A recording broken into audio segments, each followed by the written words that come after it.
พยากรณ์อากาศประจำวันที่28มีนาคม2026ประเทศลาวนี่ยังตกอยู่ภายใต้ความกดดันต่ำของอากาศร้อนในระดับคอยหาปานกลางบวกกับกระแสลมตะวันตกพัดผ่านเฮ็ดให้สภาพอากาศโดยรวมแม่นร้อนภาคเหนือนี่อุณหภูมิต่ำสุดนี่ในช่วงเช้าอยู่ที่15องศาสูงสุดในช่วงเที่ยงอยู่ที่35องศาภาคกลางและก็ภาคใต้นี่อากาศร้อนอุณหภูมิสูงสุดอยู่ที่37องศาในช่วงเที่ยง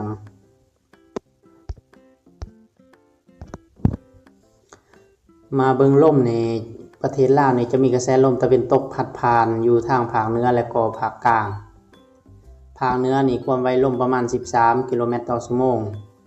ส่วนภาคกลางนี่3ถึง8กิโลเมตรต่อชั่วโมงส่วนภาคใต้นี่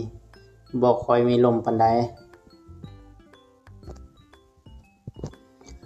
มาเบิ่งฝนนี่จะมีโอกาสตกอยู่ทาง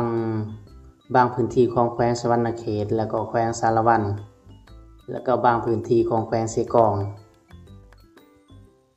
และก็ทางภาคเหนือนี่มีโอกาสตกอยู่บางพื้นที่ของแขวงหัวพันอยู่ทางซ้ำไต้ตกในช่วงแล้งอยู่แขวงสะหวรรณเขตนี่จะตกอยู่เมืองพีนจะมีโอกาสตกอยู่เมืองพีนเมืองนอง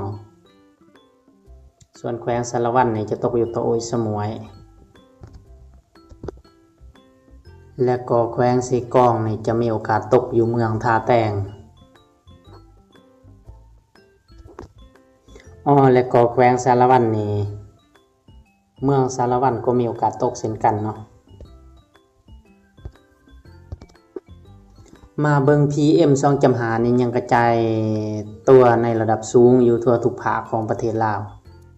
โดยเฉพาะแม่นทางภาคกลางแล้วก็ภาคใต้และก็บางพื้นที่ของภาคเหนือ